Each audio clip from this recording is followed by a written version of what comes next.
Muy bien, pues otro capítulo más de Little Lupa en el que, bueno, pues capítulo 33. Bueno, muchas veces no quiero decir los números por si al final cambio la planificación del momento. Aunque bueno, en realidad este capítulo va a tener preferencia porque va a tratar de algo de actualidad. Entonces, no, yo creo que se va a quedar en 33.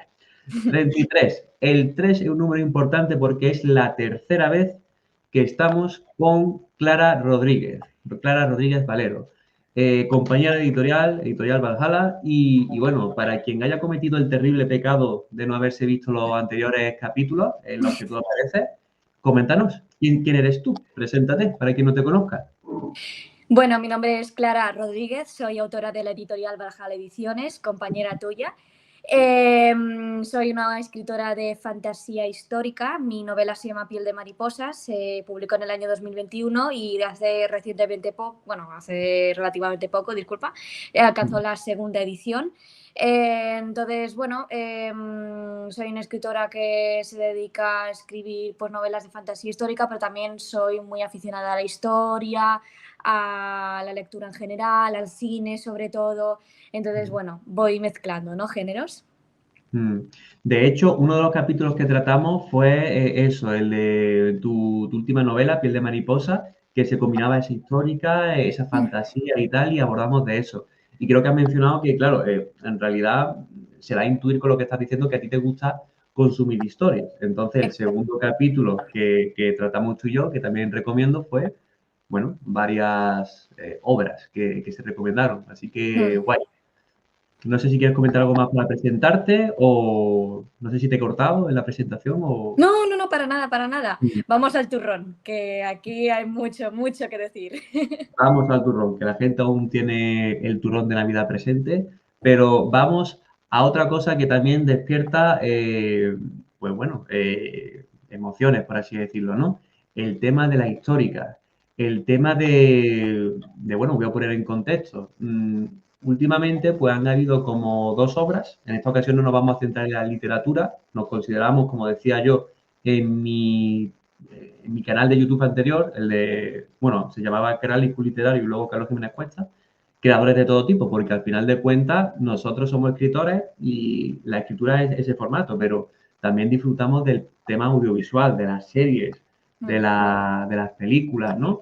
Y nosotros como escritores también lo vemos de manera analítica, ¿no? Esa trama, esos personajes, esos sucesos, esa secuenciación, ese ambiente.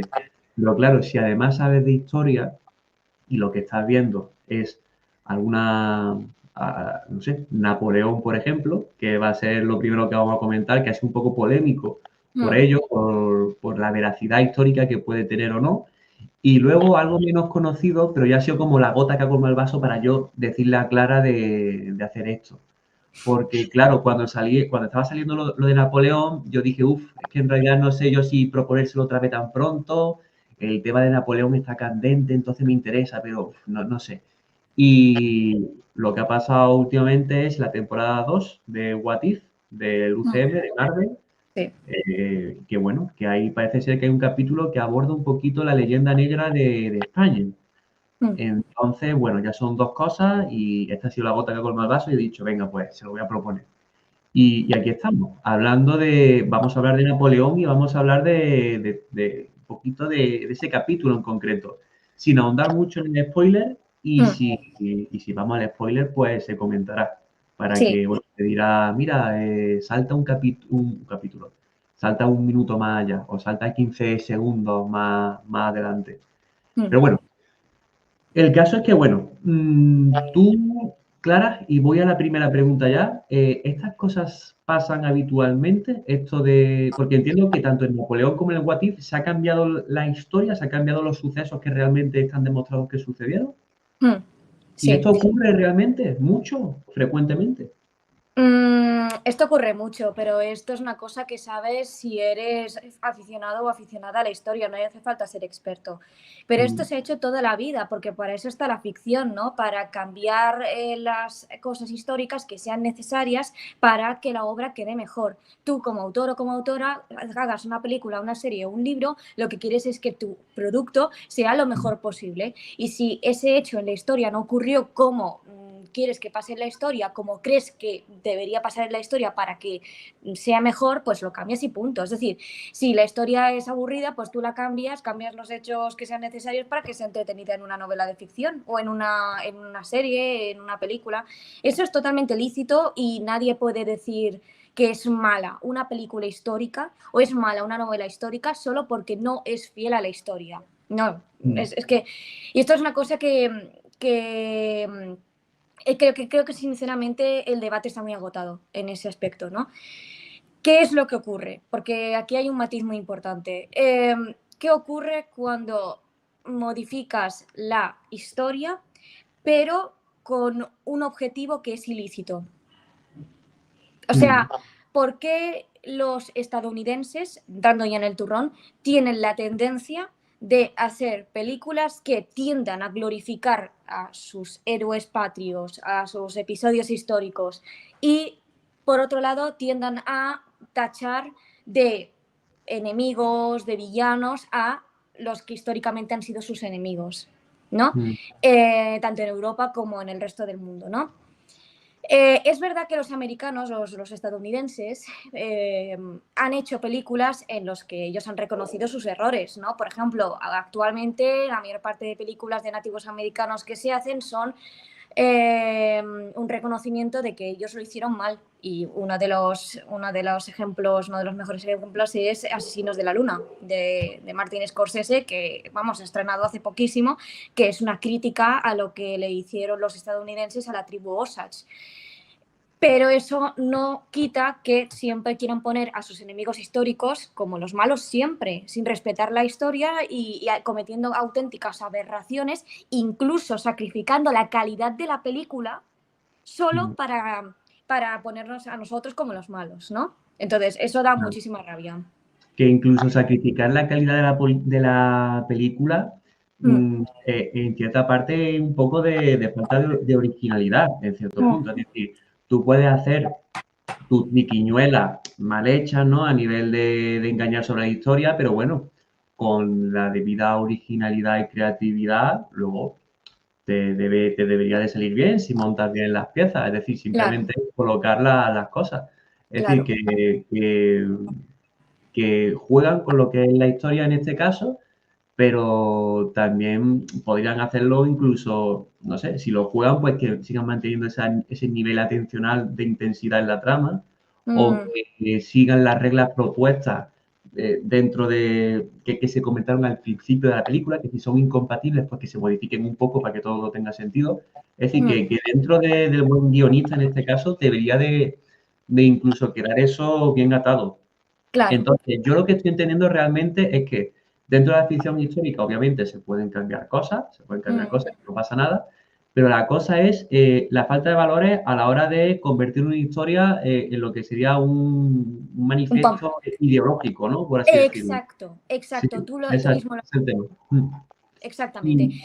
¿Qué pasa cuando el fanatismo ideológico, y es un espectro muy grande esto del fanatismo ideológico, qué pasa cuando el patriotismo extremista, tu ideología política de izquierda, de derecha, de centro extremista, qué pasa cuando interfiere y cuando invade y fagocita el arte? Pues que lo pudres como una bacteria, es un virus. Entonces, claro, es imposible. Claro, en el tema de Napoleón, para poner un poco en contexto, hubo como muchas polémicas, ¿no? Un poco si era a nivel, creo que se comentó algo a nivel audiovisual que creo concluí que estaba bastante bien, pero creo que había gente que no le gustó. Pero las principales polémicas creo que eran a nivel de trama y a nivel de cómo habían pintado a Napoleón. La principal polémica, si no recuerdo mal, era siempre a nivel histórico, ¿no? ¿Qué ocurrió realmente? Entiendo que fue Estados Unidos, como has comentado un poquillo, pero ¿cuál era el mensaje? ¿Cuál era el mensaje? ¿Qué fue lo que hizo que las cosas saltaran un poquillo? Bueno, es una historia un poco larga, pero intentaré resumirla. Cuando la película de Napoleón se estrenó en los Estados Unidos, los críticos comenzaron a criticarla mucho, pero en plan negativo, porque le decían a Ridley Scott, esto no es así, has cometido unas barbaridades históricas que, vamos, Entonces yo cuando leí esas críticas en su momento, porque aún no se había estrenado la película en España, ¿no? Me dije, son tontos esos críticos, porque Ridley Scott lleva haciendo películas inexactas históricamente desde que empezó a hacer películas históricas. Es que no le puedes pedir a estas alturas a Ridley Scott con 80 y pico años que empiece a hacer películas históricamente correctas, porque él, a su edad y con el prestigio que tiene, puede hacer lo que quiera. Y encima luego, por otro lado, está el debate, que como he dicho anteriormente, creo que está muy agotado ya, de que una persona puede cambiar todo lo que quiera, históricamente hablando, o sea, de la historia, en una obra de ficción. Sí, la obra de ficción luego queda mejor. Porque es ficción, no puedes pedirle exactitud histórica. Entonces, vi Y la por película. cierto, se Sí, vendió como algo real, es que tengo eso en la mente. También si cambias cosas, también estaría mal venderlo como algo real. ¿Se vendió como algo real o se vendió como algo que era histórica ficticia, por así decirlo? ¿Cómo se vendió? creo, ¿vale? Y Mm, si me equivoco, mm, que se vendió más que como algo real, como mm. algo épico. Vale. Épico la palabra. Es decir, Gladiator es una película inexacta históricamente, comete Mm, muchos errores históricos, pero es una película épica. Los trailers te estaban diciendo, es una película de género épico, habrá batallas, habrá sangre, habrá traición, habrá un viaje del héroe. Y mm, eso es lo que nos dio Ridley Scott en su día. Entonces, tiene mis aplausos, porque mm, ha dado lo que prometió y no podemos pedirle exactitud histórica porque es ficción. mm, Otra cosa, que es el verdadero error de Ridley Scott, y un error que casi no se ha comentado, que me parece increíble. Tú ves cualquier tráiler de la película de Napoleón, cualquier cartel, cualquier promo, entras en el Instagram de la película de Napoleón, ves cualquier reel, te están vendiendo la película como una epopeya épica, como un segundo Gladiator, como un segundo Reino de los Cielos de Ridley Scott, ¿no? el ¿Ves la marketing. película? Exacto, con una estrategia de marketing, pero es bestial lo que Mm, hizo Ridley Scott. 3 trailers, que eso es mucho. 3 trailers, que la gente normalmente hace 1, 2, algún teaser. 3 trailers de 2, 3 minutos. Los mm. carteles, los anuncios, las promos pagadas en Instagram. Es una brutalidad. YouTube. Llegas a ver la película y te encuentras una parodia. No Mm. es una película épica, es una parodia. Me gustaría destacar aquí, para que no se pase por alto, el concepto de promesa. Es decir, si tú prometes una cosa, no puedes dar otra. Eso Exacto. también tiene que guardar una correlación con lo que es la trama, con lo que es el marketing, con lo que es la Mm, publicidad. Esto lo mm, rescato más que nada por el ámbito literario, porque esto es una calcamonía, es decir, un copy-pega. Tú, a la hora del tema literario, pues tú prometes una cosa y la gente se mentaliza para eso. Si tú prometes una cosa diferente, pues a lo mejor la gente se lleva algún chasco, a pesar de que la historia quizás pueda ser buena. También claro, cómo lo vendes y claro. cómo prometes, si desde el primer momento se hubiera dicho a lo mejor lo que era, creo, quizá hubiera acabado mejor. Entonces ahí está el tema, la importancia del Ostras, marketing y la importancia de la promesa. Lo ahí rescato porque creo que es importante. Paso la palabra de nuevo. no, no, lo has señalado muy bien, lo de la promesa, el concepto promesa.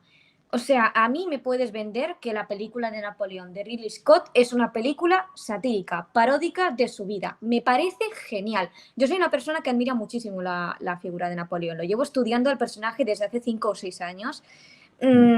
Y tengo a mis espaldas un montón de bibliografía, me he visto toda su filmografía, pero si tú me dices, voy a hacer una película paródica de Napoleón, genial, felicidades, que lo disfrutes con salud. Pero es que otra cosa es prometerme que me vas a dar una película épica de su vida, que es lo que quería hacer Stanley Kubrick en los años 70, creo, em, para luego darme eso. No, eso no está bien. Y esto es una cosa que la gente creo que no ha criticado casi y me parece que es uno de las mayores estafas al público general que he visto en muchísimo tiempo. Es Mm. una estafa. Porque, no sé, es como pedir algo, yo qué sé, por internet y que te venga Mm. algo que no habías Lo que pedido. pides, lo que te llega, ¿no? Y es que te pides lo que te. O cuando ves en las hamburgueserías la foto de la hamburguesa ahí súper jugosita y Mm, entras ahí en el restaurante te sirven una caca, ¿sabes? No. ya. Pues es exactamente esto lo que ha pasado. Siguiente problema que tiene Mm, el Napoleón de Ridley Scott, que ahí vamos al turrón. El sí. fanatismo ideológico. Ujú. Vivimos en una época muy, muy, muy, muy, muy desgraciada para la creatividad. y para el cine y para el arte en general. Porque vivimos en una época en la que no puedes hacer una película sobre una persona que es Napoleón, que fue algo muy parecido a un dictador, por no decir que fue un dictador, y querer glorificarlo, pero un poquito, solo un poquito, lo mínimo. No puedes, es imposible. No vas a hacer una película épica, no vas a hacer una película para que el espectador se emocione de una persona que fue un dictador. Por muchas cosas buenas que hiciera también, no van a poder. Porque vivimos en una época malísima para el cine y el arte. Prefieren antes hacer una película mala que sea un insulto a la historia de los franceses y a la historia de Europa. Porque Napoleón definió la historia de Europa antes que hacer una buena película. Porque si hubieran puesto a Napoleón tal y como era realmente en la vida real, con sus virtudes y con sus defectos, con sus maravillosas virtudes y sus nefastos defectos, le habría salido un peliculón, habría sido habría sido su mejor película después de Gladiator, después de años. Es que además tampoco conozco mucho lo que es la figura de Napoleón, pero incluso les convenía, en cierta parte, ¿no? No sé, un protagonista complejo conviene. Un protagonista complejo atrapa. Y si ponen su luz y sus sombras bien desarrolladas, porque además parece ser que tenía luces muy desarrolladas Napoleón y sombras muy desarrolladas, pues yo recuerdo una cosa que creo que dijiste por redes sociales, que es que cualquier cosa de Napoleón era oro realmente y podían haberlo aprovechado porque tenían oro, pero no lo hicieron bien entiendo, por ese tema fanático, por ese tema ideológico. Exacto. O sea, con Napoleón pasa una cosa muy curiosa. Con Napoleón pasa una cosa muy curiosa, que era un personaje extremadamente gris. O sea, es el sueño de cualquier artista, Napoleón. El de la vida real es que no hace falta inventarse nada. Solo hace falta abrir un libro de historia y ya tienes el guión de la película ahí. Y la historia de Napoleón está llena de episodios épicos. Es que vivió hasta los 50 años ese señor y vivió 7 vidas como las nuestras. Hizo tantas barbaridades aberrantes y tantas cosas maravillosas y todo conjugado en una misma persona que se comió el mundo cuando tenía 30 años, ese señor. Y prefieren hacer antes una película mala, un insulto a Napoleón y a la historia y tal, antes que hacer una película buena aprovechando todas esas cosas. Y eso es lo que ha cabreado realmente. Creo que es lo que ha cabreado realmente, al menos a mí. Claro, porque entiendo que la película se hizo desde Estados Unidos, ¿no? Vale, sí, claro, ahí, bueno, no conozco mucho el tema, pero sí sé que Estados Unidos pues tiene ahí como una relación con Europa un poco conveniente, ¿no? Por así decirlo. No sé si... Entonces ahí está el tema ideológico, aunque no sé mucho de eso. De todas formas, quiero preguntarte lo siguiente. Quiero comparar a quién fue realmente Napoleón con a quién han presentado en la película. Para ello quiero hacerte 3 preguntas. Primero, según quién fue Napoleón, pero me gustaría que me explicara sus orígenes, es decir, de dónde sale Napoleón, porque ya a los 30 años me está comentando que se había comido el mundo, y que me comentes alguna luz muy chula y alguna sombra muy chula, para que veamos de dónde viene y algo bueno y algo malo. Esto según la realidad, según lo que tú sabes. Vale. Ya luego esto lo comparamos con lo que cuente la película. De dónde salió Napoleón según la película, su luz y su sombra, si es que comenta alguna luz y si comenta algún origen la película también. Pero vamos a la realidad. Ya que es un material bruto, un material en oro, Napoleón, vamos a inspirarnos de un buen personaje. ¿De dónde viene Napoleón en la realidad? Y una luz y una sombra. Si quieres comentar más de una, genial, pero... Por supuesto, mira. Napoleón Bonaparte, su nombre verdadero era Napoleone di Buonaparte. Era corso de Córcega, era una isla pequeñita al sur de Francia que acababa de ser conquistada por los franceses, después de una ardua resistencia de Paoli, de un señor llamado Paoli, ¿no? Sus padres habían formado parte de esa resistencia. Su madre se quedó embarazada durante la revolución, digamos, de Paoli, ¿no? De él se quedó embarazada, ¿no? Y entonces, nada, Napoleón nació... Bueno, es curioso la historia de su nacimiento, precisamente. Su madre estaba en misa y no rompió aguas. Entonces tuvo que ir a su casa, no llegó a la habitación y tuvo a Napoleón en el salón, en un diván.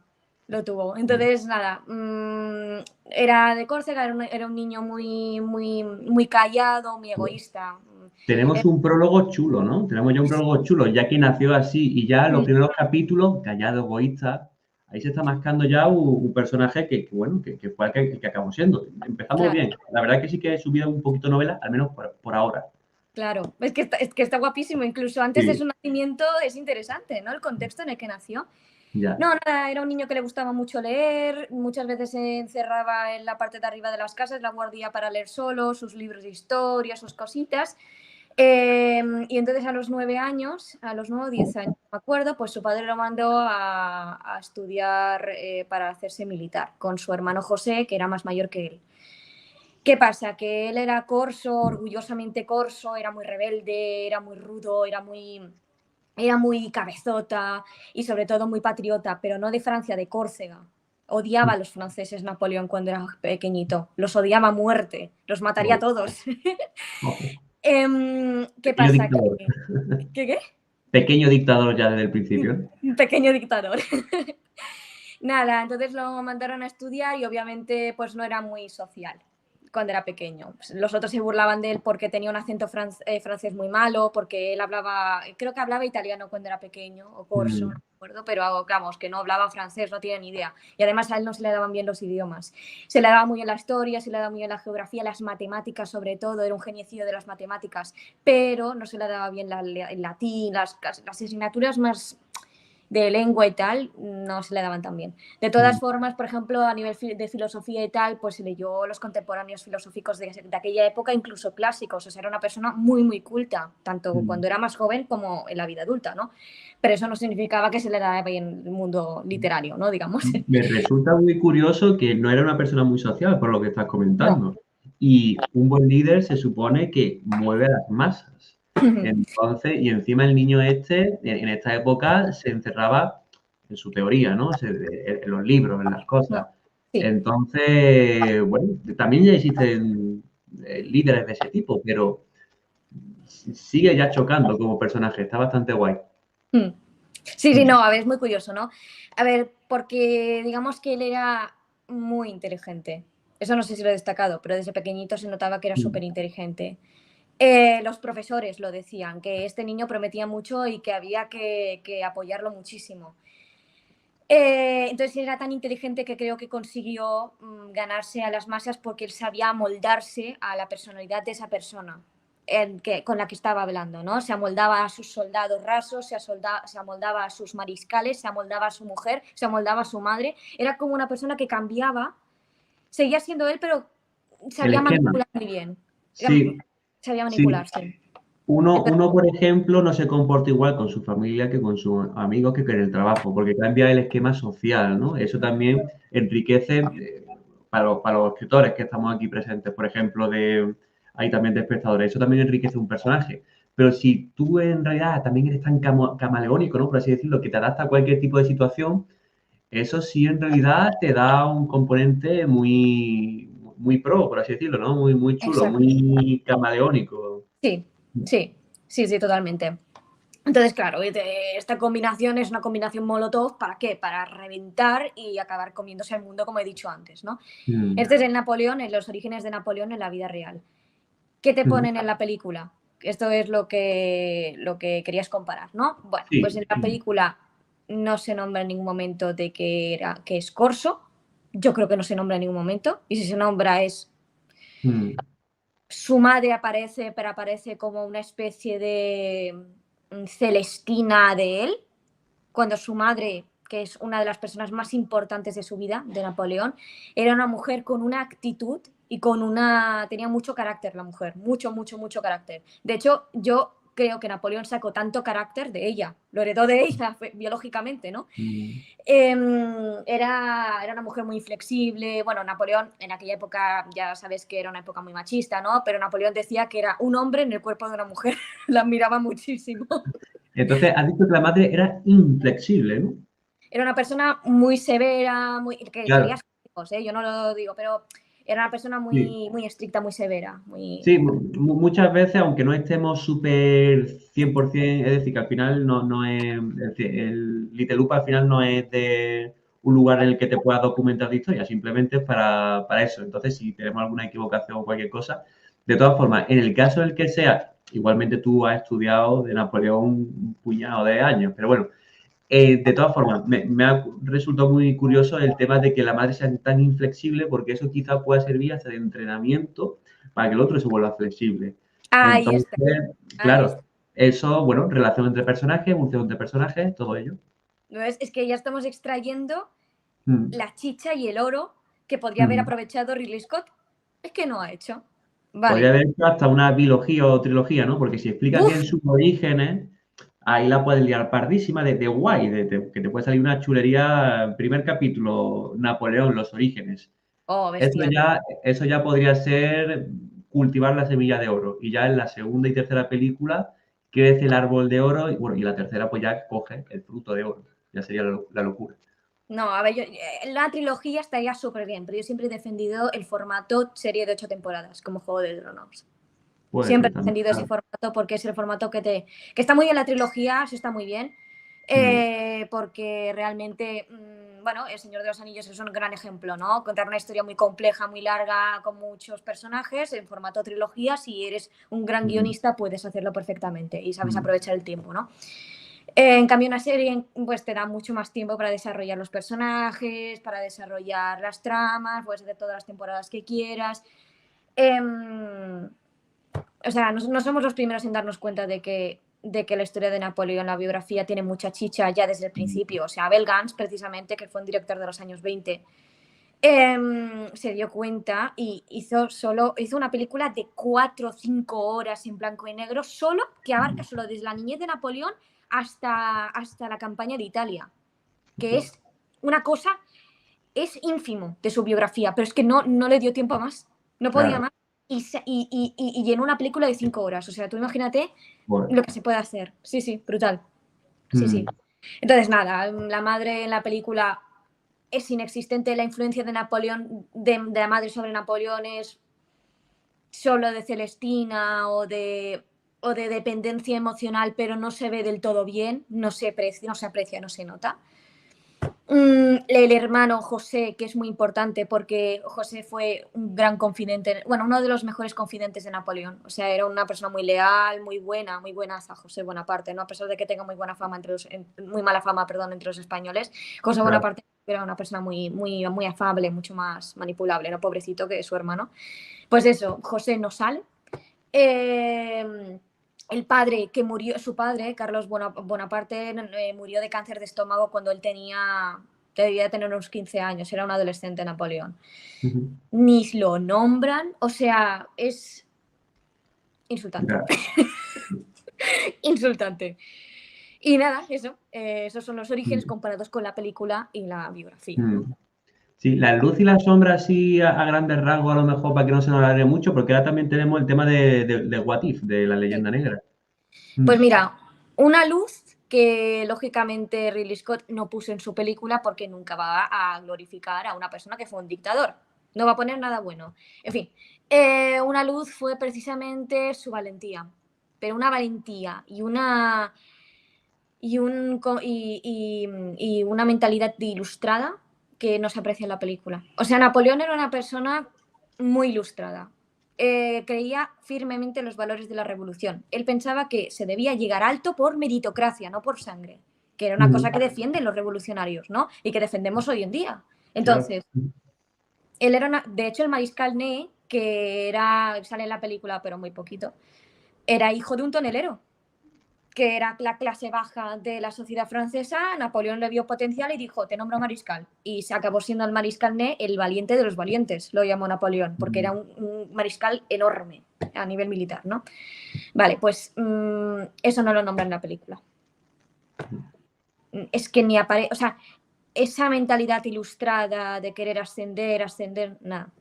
Ascender en el sentido de que, bueno, que te lo ponen como un déspota y que así acaba coronándose emperador por inercia de la película, pero no te claro. ponen en ningún momento el espíritu de cómo llegó aquí, cómo Hombre, llegó ahí, con sangre y sudor llegó ahí, si pero no te lo llegó a ponen. lo alto, si llegó a lo alto, cosas buenas haría, en cierta parte. Y claro, ese saber distinguir quién sirve y quién no, esa justicia o mejor dicho, bueno, si justicia podría servir también, o incluso darle a cada uno lo que se merece o reconocer las capacidades de cada uno, pues eso innegablemente son cosas buenas también. Claro, claro. O sea, ojo al dato. Yo soy una persona que le gusta mucho la figura de Napoleón, pero matiz, que yo soy muy consciente de que era un déspota y era Claro. un déspota ilustrado y era una mala persona. Estoy convencida de que era una mala persona, pero es que dentro de esa villanía se escondía una persona extraordinaria.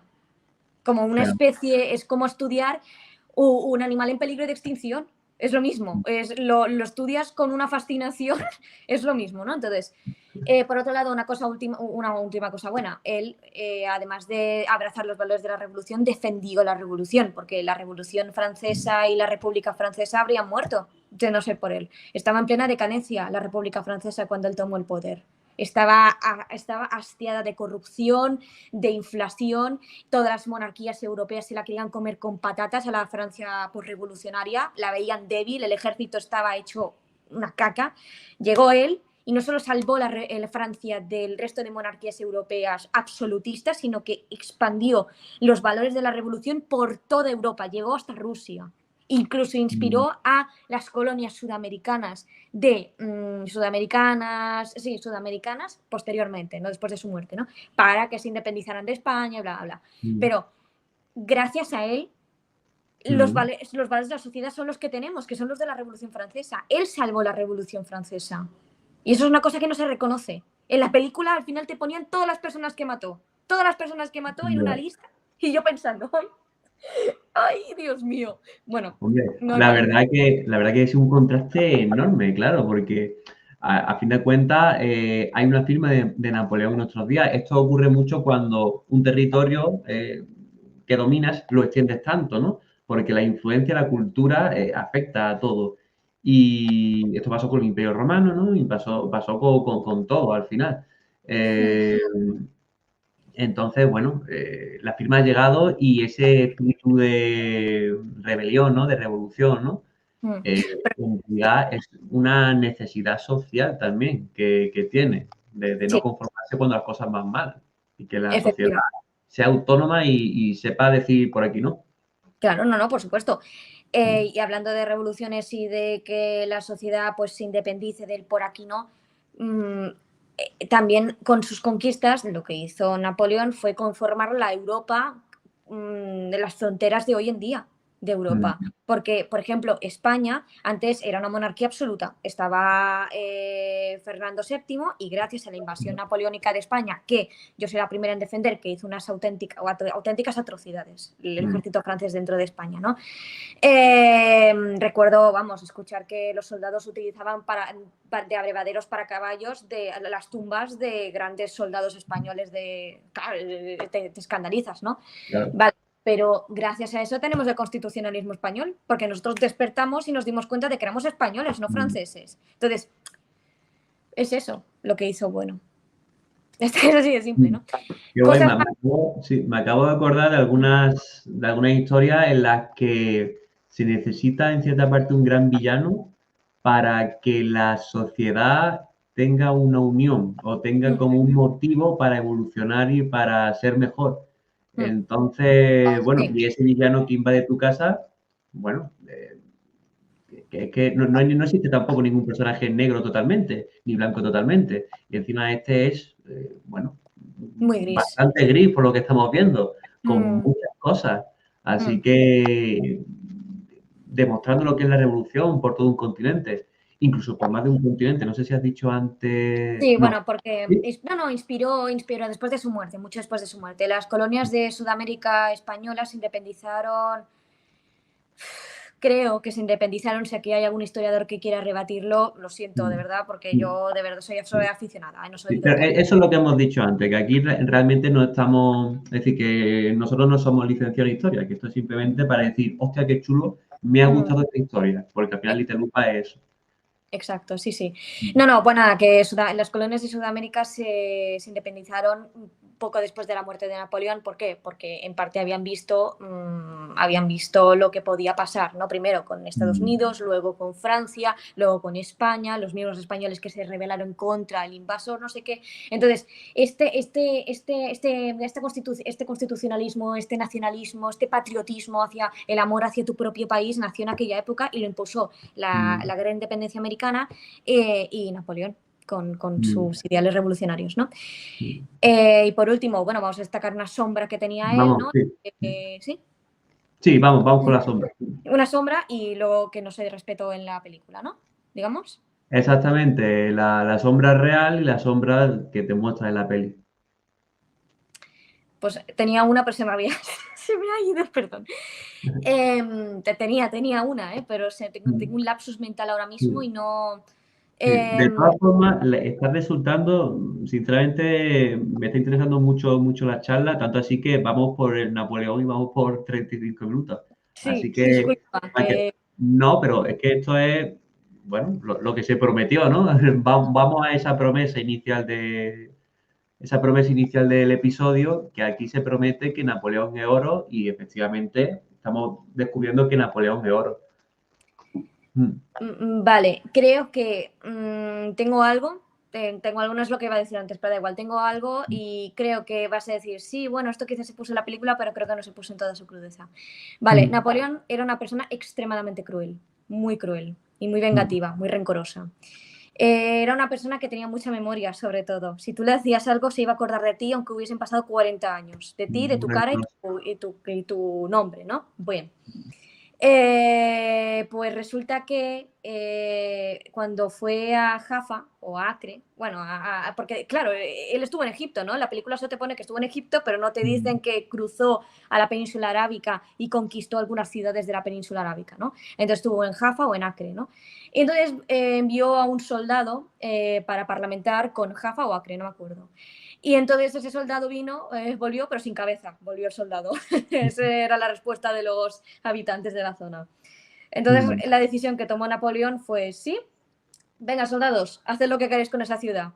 Yo no voy a fusilar a nadie porque hagáis cualquier atrocidad. Venga, vamos a conquistarla y haced todo lo que queráis con los ciudadanos de dentro. Y así es lo que hizo. O sea, era una persona extremadamente cruel, muy bueno, que no sentía ningún tipo de empatía a veces por las personas, aunque fuesen personas humanas. Y entonces roza lo que es la psicopatía. ¿Que esto te lo pone en la película? Sí, pero me faltó crudeza. Me faltó. O sea, te dan a un Napoleón con depresión en la película. No te dan un Napoleón capaz de dar la orden de hacer una cosa así, una atrocidad así. Entonces... Claro. Hombre, y entiendo que, no sé, la otra sombra que a ti tenías por ahí, entiendo que dentro de su sociedad, es decir, dentro de Francia, también cometería sus cosas como buen tirano que era, o como, bueno, buen tirano, no desde el aspecto positivo, sino desde el aspecto negativo. implementando el tema. Y haría sus cosas, tendría sus restricciones, no sé, o no sé si fue un tirano de este tipo. A ver, no es como nos lo han hecho creer. A ver, explico, porque dentro de Francia muchas personas la querían, muchísimas. O sea, se ganó el amor de casi toda Francia. Las personas que no estaban de acuerdo con él no las mandaba a fusilar. Dentro de su régimen no mandaba a fusilar a gente por estar en desacuerdo con él. Ojo, que si hacías algo en contra de él, lógicamente te iba a fusilar. Ya. Pero Andrew Roberts es un gran historiador de Napoleón. Si busquáis por internet, los va a salir como un grande, es un gran historiador. De hecho, tengo su biografía ahí puesta. Y literalmente dijo su conclusión que haría muchas atrocidades Napoleón, pero eso de fusilar sistemáticamente a gente en plan Hitler, boom, boom, eso no lo hizo, nunca. Solo mató a 7 personas por razones políticas a lo largo de todo su reinado. Y uno de ellos fue una equivocación. Que quizás una equivocación. Pero vamos, no era un tirano en ese sentido. Era una persona que se quería ganar el afecto del pueblo porque sabía que el pueblo, cuando le cabreabas, te podían acabar cortando la cabeza. Era una persona, como he dicho antes, muy inteligente que se sabía amoldar y había aprendido la lección de cómo había visto cómo guillotinaban a Luis XVI y a María Antonieta, que por cierto en la película te ponen como que lo vio y no lo vio. Es María Antonieta siendo ejecutada. Estaba en aquel momento fuera de Francia. O fuera de París, en fin. es eso, que tampoco fue tan malo dentro de en su área, digamos, ¿no? Claro. Fue fuera que fue arrasando ya más bastante. Mm. Quería saltar al tema de la leyenda negra. A ver qué es lo que nos da tiempo a hablar. Sí. Realmente, bueno, te tengo hasta la próxima entrevista que tengo ahora para la siguiente persona. En verdad, hay un tiempo, hasta la y media realmente, tenemos tiempo. Aunque, bueno, tú vas bien de tiempo, es decir, Yo voy perfecta de tiempo. vale, pues mira, vamos a zambullirnos un poquito en lo que es la leyenda negra. Mm. ¿Qué es la leyenda negra? Bien, la leyenda negra española, en Ujú, concreto, es, y esto es una definición muy personal mía, ¿no? Es un mecanismo que utilizan nuestros enemigos históricos para denigrar a España ujú, y a la historia de España. Entonces, esto tiene su origen en los siglos XV y XVI. En los siglos XV y XVI nos encontramos en un contexto en el que los británicos están guerreando casi continuamente con la España hipercatólica de Felipe II, ¿no?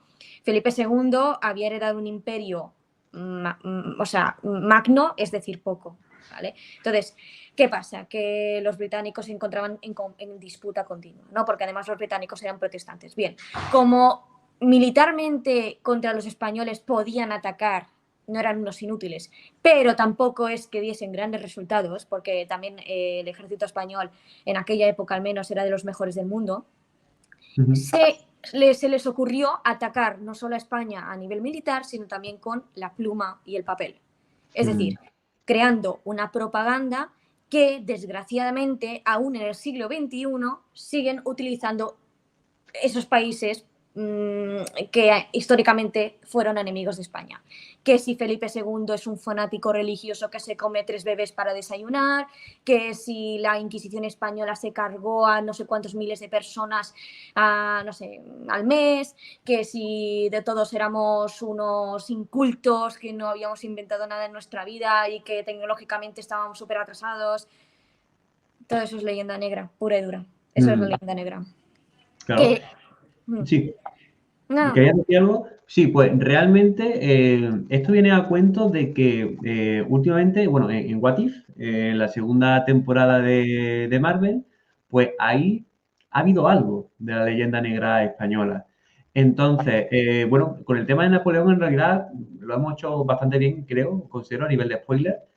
Aquí, bueno, vuelvo a recordar el tema de spoilers. Si en algún momento ocurre cualquier cosilla, pues lo destacamos, lo señalamos, ¿vale? Así que cambiamos de tema, ahora estamos con What If, pero no va a haber problema. Vamos bien. Y bueno, ¿qué han hecho en ese capítulo de What If? ¿De qué manera han utilizado la leyenda negra de España en un capítulo de Marvel? bueno, este es uno de los exponentes más descarados de leyenda negra que he tenido la desgracia de conocer. Antes Mm, de nada, un pequeño, bueno, un disclaimer. Yo no he visto el episodio de What If, no lo he vale. visto. Yo solo sé lo que ha pasado, De todas pero formas, me he visto clips, me he visto, y vamos, que más o menos, ¿no? de O todas sea, formas, vuelvo a destacar, al igual que hemos recordado en Napoleón, que no somos 100% licenciados en historia ni nada, bueno, yo a mí me gusta la historia y ya está, no sé mucho, pero al igual que no es el lugar en el que aprender historia, simplemente de fascinarse, ¿no? De tener curiosidad, ¿no? De decir qué chulo este personaje, o qué chulo este trozo de historia, voy a investigar más. Al igual que una introducción, pues aquí lo mismo. En realidad, bueno, el público objetivo de este canal no son fans ni fanáticos de Marvel, que ahí está la diferencia entre fan y fanático. Y lo mismo, no es ni fan ni fanático de la historia, o al menos en el tema ideológico en el que uno se puede enfadar, al menos con el tema que vamos a tratar ahora de la leyenda negra. Eh, ahondamos en esa cosa de Marvel y en esa cosa de historia porque nos gusta y avisamos previamente. Pero bueno, ¿qué es lo que ha ocurrido? bueno, en primer lugar, empezando por lo que me parece más grave y más insultante, poner a Isabel la Católica como la villana máxima del episodio, o como una villana al menos en ese episodio, ¿no? Ya se ha repetido esa tendencia. Es decir, hace muchos años se estrenó la película de Assassin's Creed. Y en la película de Assassin's Creed, cómo no, te ponen a los reyes católicos como si fueran, vamos, la pareja villana, pero que están ahí contemplando cómo eran ejecutados las personas, ahí todos vestidos de negro. Bueno, era una cosa dantesca, parecía eso, Joder. un texto de Dante Alighieri, eso, o sea, no, buf. Entonces, ¿qué pasa? De lo macabro, ¿no? Que era, ¿no? Vale. Pues aquí te ponen a Isabel la Católica como una villana. Y yo me pregunto una cosa. Creo que no han abierto un libro de historia, porque si hubieran abierto un libro de historia, habrían descubierto que Isabel la Católica precisamente fue la máxima impulsora de los derechos de los indígenas sudamericanos.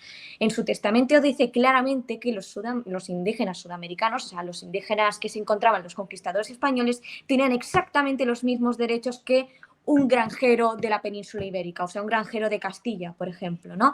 Eran súbditos reales y, por tanto, eran susceptibles de derechos y obligaciones en el marco histórico de aquella época, lógicamente, ¿no? O sea que no podían tratarlos como objetos, ni como animales, ni como esclavos, ni muchísimo menos. Y eso lo dejó bien claro su testamento, y siempre peleó en vida para que esos indígenas tuvieran una mejor vida. O sea, y esto es una tendencia que también siguió, por ejemplo, Carlos V, su heredero, ¿no? Carlos V, o primero, intentó, al menos, y lo intentó, digamos, porque lógicamente en una conquista, ¿vale? Porque yo no estoy negando que hubiesen atrocidades ni genocidios, porque lógicamente una conquista es una cosa magna, es una cosa súper complicada. Entonces, ¿cómo vamos a conseguir que todo el mundo respete a los indios cuando a América podía ir cualquiera? Si es que a América llegaban solo los que, bueno, solo no, un gran porcentaje eran personas que no tenían futuro en Castilla y Aragón y se iban a comenzar una nueva vida en América. Entonces, muchos eran personas, digamos, que no tenían valores morales. Entonces, ¿qué pasa? Que me da mucha rabia eso, porque Isabel la Católica fue una mujer adelantada a su época. Fue algunos la consideran una precursora de los derechos humanos. Y que te la pongan así. Ya. O sea, que estaría guay, ya que Marvel está con el tema de los multiversos, que esta sea la Isabel Católica mala y que en la tercera temporada venga la Isabel Católica buena. Pero es que no lo Y, van a hacer. ya, No lo van a ya. hacer.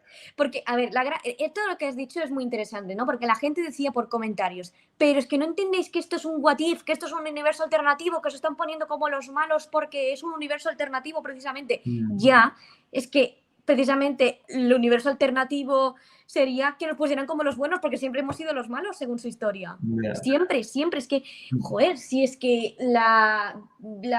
esto pasa también con los británicos, con Inglaterra también lo hacen exactamente, ¿no? Que los españoles hemos tenido una fama de ser los que hemos genocidado a toda la población indígena, cuando precisamente fueron los británicos, los holandeses, los franceses, los que cometieron atrocidades en Norteamérica. O sea, y un ejemplo muy relevante es por qué quedan un 90%, digamos, bueno, un gran porcentaje de población sudamericana que es descendiente directa de indígenas del siglo XV y XVI.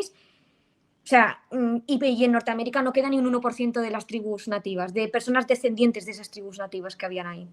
Pues porque unos se consistieron en genocidar, la política de unos consistieron en genocidar sistemáticamente a tope, con mantas infectadas de viruela, con arrasar asentamientos enteros de nativos, y otros, dentro de las atrocidades y las barbaridades de la época, tuvieron una política de conciliación, de integración, de casarse con indias para tener hijos legítimos. Legítimo significa que esa india lo consideras como tu igual, porque si no, ese hijo que tiene esa india es un bastardo.